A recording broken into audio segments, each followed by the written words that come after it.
Hi there, Andrea Waddell. Welcome. In today's video, I'm going to show you how I have been working with oil and cold wax to get a very interesting, rich and textured first layer using RF Pigment sticks, Ampersand Gesso boards, chalk, the cold wax medium, of course, and pushing it wet on wet without it getting muddied so that there's a lot of variation, a lot going on, that allows you to have things to scratch back into, but it also allows you to complete the piece. I have found from this experience and multiple experiences since doing this, you can complete an oil and cold wax with maybe 2 to 3 layers. I hope that you get something from watching this video. If you haven't already, go ahead and subscribe to my channel. And everything else that you would like to know about how I support artists and what's on offer is in the show notes for you below. I'm going to take you on a little journey with me in this video.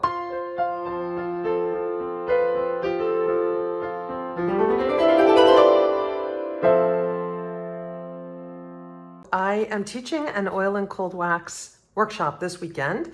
It's a 2-day weekend workshop, and I would like to experiment for myself before I start teaching anything, how to do this kind of differently. So I would like to see how far can you go in a first layer before it is a huge, big fat muddy mess. I have a feeling you can go pretty far. So I'm gonna play myself, and you are going to have fun watching. So this is oil and cold wax.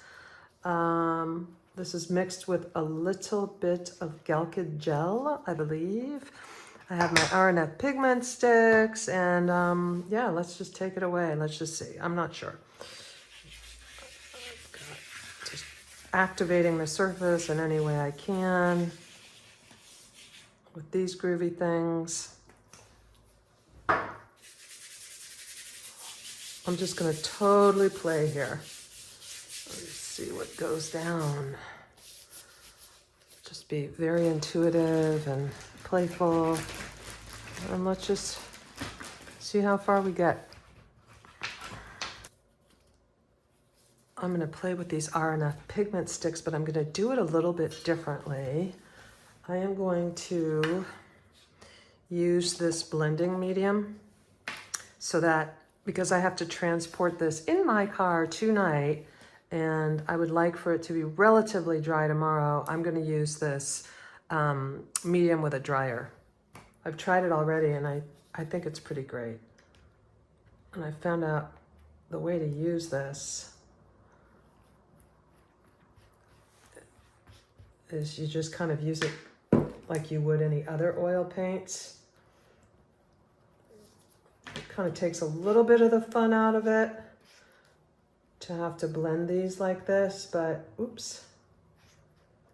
I found that you can either use the pigment sticks, let's say, as a very thin glaze, if you use a lot of that medium.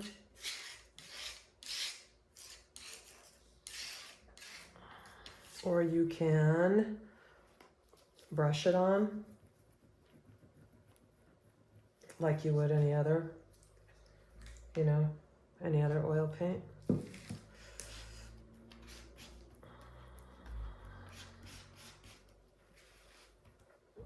If I want to brush that on, I could just see in these first layers.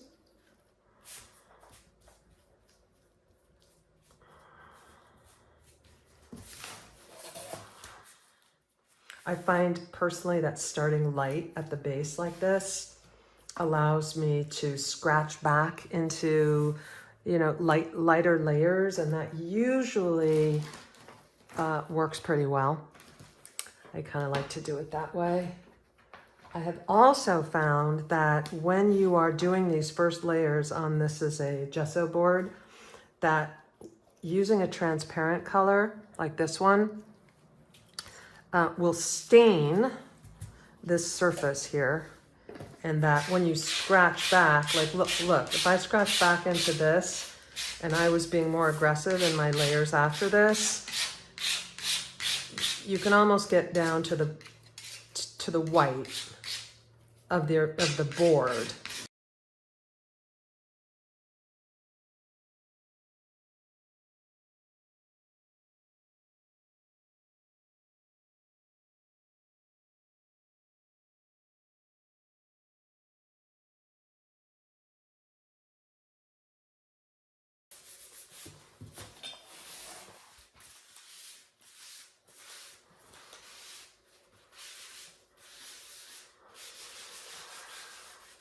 That puts a nice stain on it.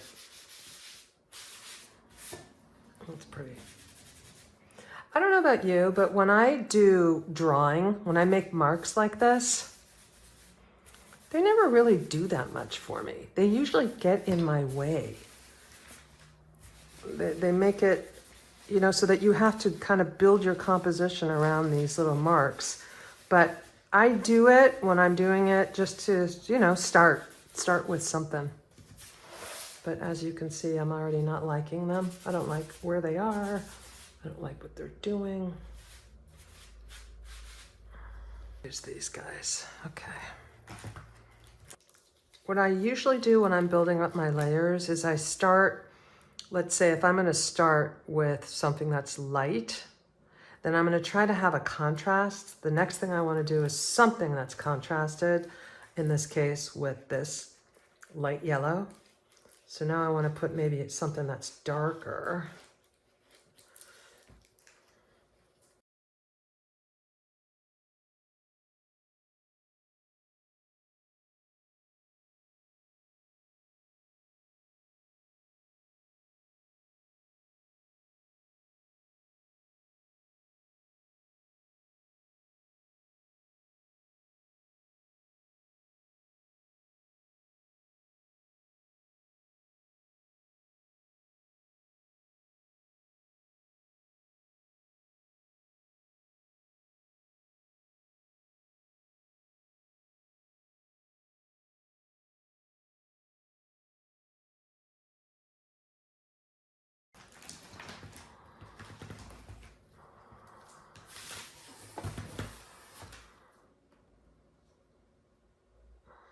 Already do some lifting. At this stage.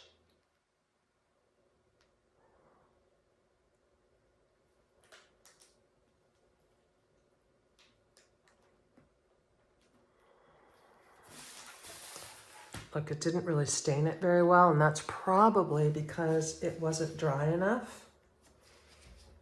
But I already...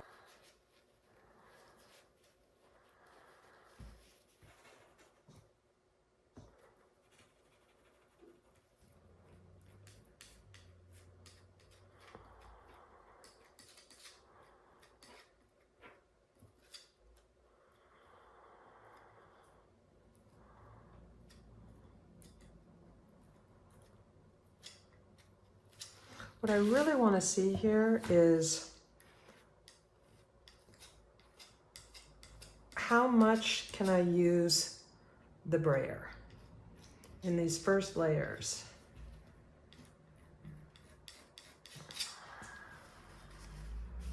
I mean, I would be tempted already to stop there and move on to the next one. That's pretty cool. I like what it's doing.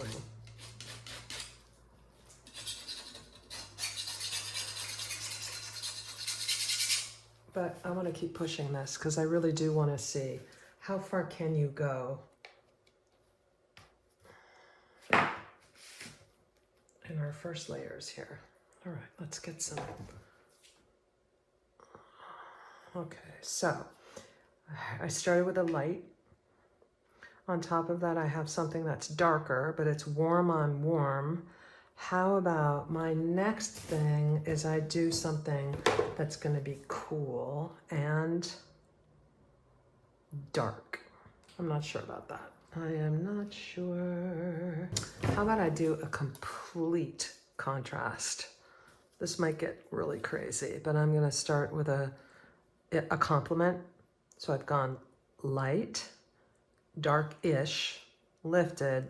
Let's go with the complement next. Took me a long time to be able to work with and like green. Now I love green, and I particularly like this permanent green. Let me show you. It's probably gonna get really muddy real fast. Yep, see? It's sort of working. It's really, but you can see that's already lifting up the red paint. So it's gonna get an interference.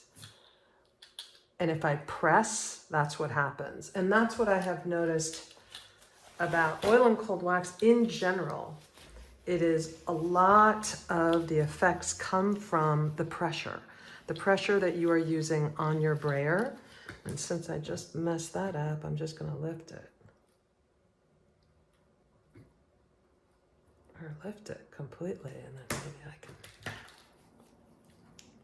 draw in there.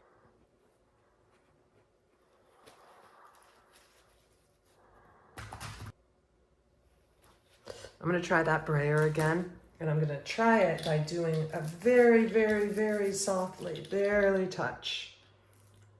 And then I can layer it on, see? Barely, barely touch. But if I go back and forth, it'll start to pick up the red. Very tricky, yeah. So, I'm gonna try another trick of mine, which is all in one go. Go, bang. Okay, that worked. But I'm barely applying any pressure to this at all. You can see the difference. If I apply pressure, let me do that again. Bang, it mixes in. And if I go back and forth, it does that, which, you know, can be something, if you know that it's gonna do that, that's fine. Then you get deliberate about it. What I like about that is when something is muddy and dark, it's gonna make the bright stand out. So of course now I want more of that. It's gonna get wild here, guys.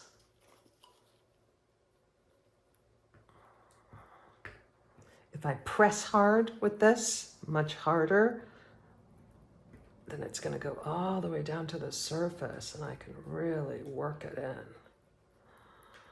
So cool. I know. That didn't work because I didn't take this off. All right. I don't like that. Lift. Lift to lift. But what if I do this way? Get some juicy gestures going there. Playing with this on its side. It's all in the pressure. Look, you can see the color comes out because I was pressing down pretty hard. If I just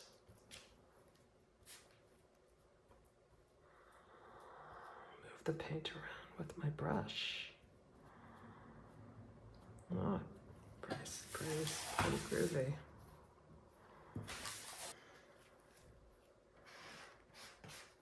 Now, about this too.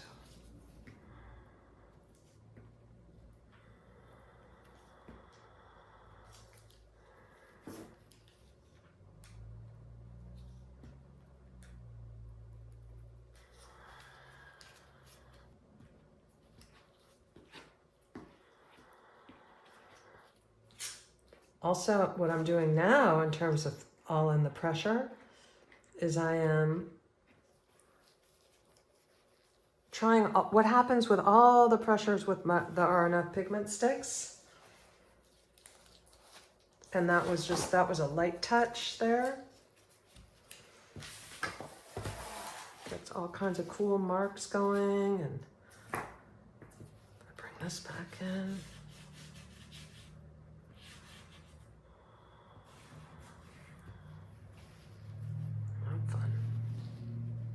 I got this little toy when I was on retreat in France. It is a fluorescent Sennelier Dry Pastel. Let's do a little texture build.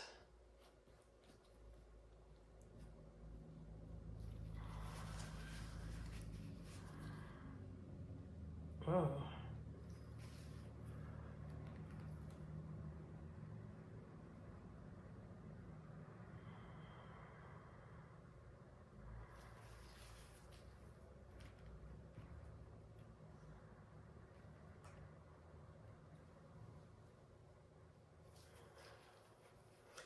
Too much of a good thing.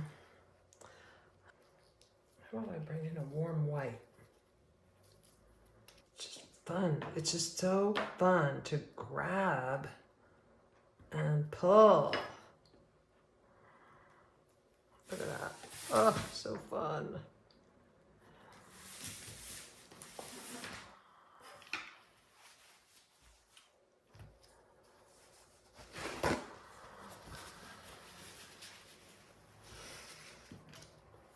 My idea here.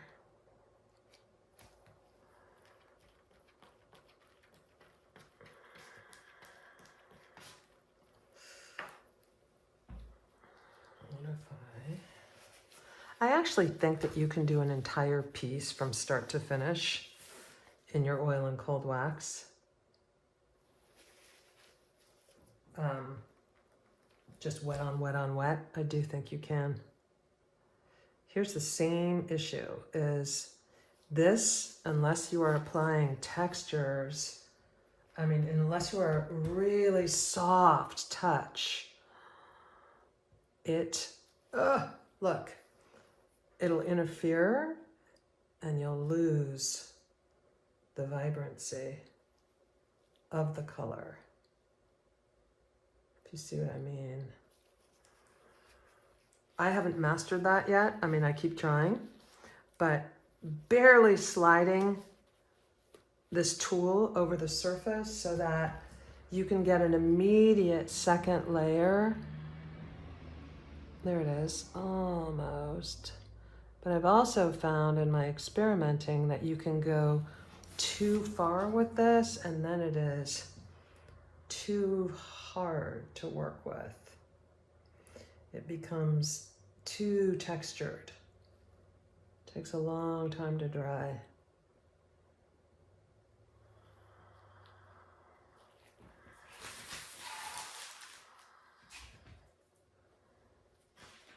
I really do love this medium.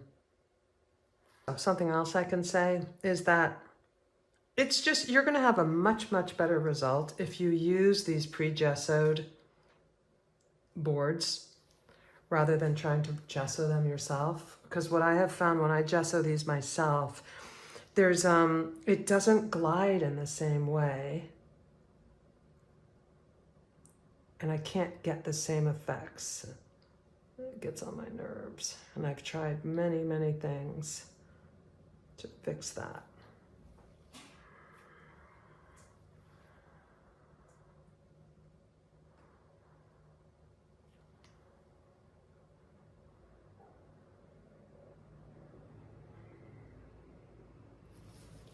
I've got too many little details here, but I'm already composing. No, I don't want to compose quite yet.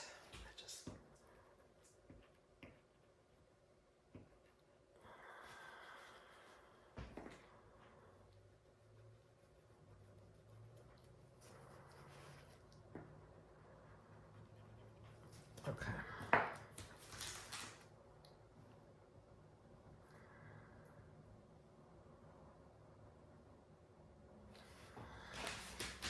See that beautiful white there? If this were a thing that I had gessoed myself, it would not glide like that. It would be, I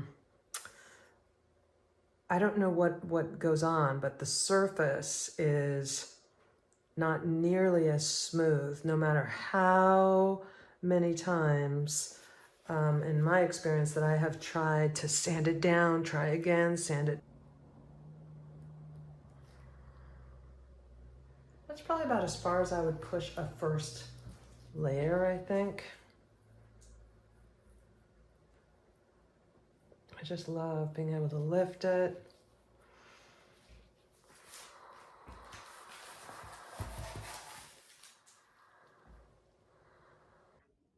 So this is what the final layer became. And this is actually just 2 layers of paint. Maybe it's 3. I couldn't film my process when I was running my workshop. It would have been a little bit weird for my live workshop participants. But the next layer after the ones you just saw was a layer of neutrals. And then I let that set up. And the next day started digging into it, scraping back, adding some pan pastel, adding some RF pigment sticks, and really getting to a final layer that looked like this after about 3 layers, which kind of goes to show for me that you don't have to do layer after layer after layer after layer after layer of oil and cold wax to get somewhere. You can get somewhere really pretty quickly within, I want to say, 2 to 3 layers like this. And I think perhaps a little caveat to that is being clearer and maybe more focused about the way you're composing, that you can start being deliberate about compositions really as of layer 1 or layer 2. In other words, get to something that isn't just kind of haphazard. Try to work with your shapes, try to work with those lines, try to play with your values, all of the things that I cover in my online course, Mastering Abstract Composition, which is live if you're interested in learning more, diving deeper into kind of composing and getting to compositions faster. That link is in the notes below. But yeah, this is where I got to after those first layers, and this is layer 3.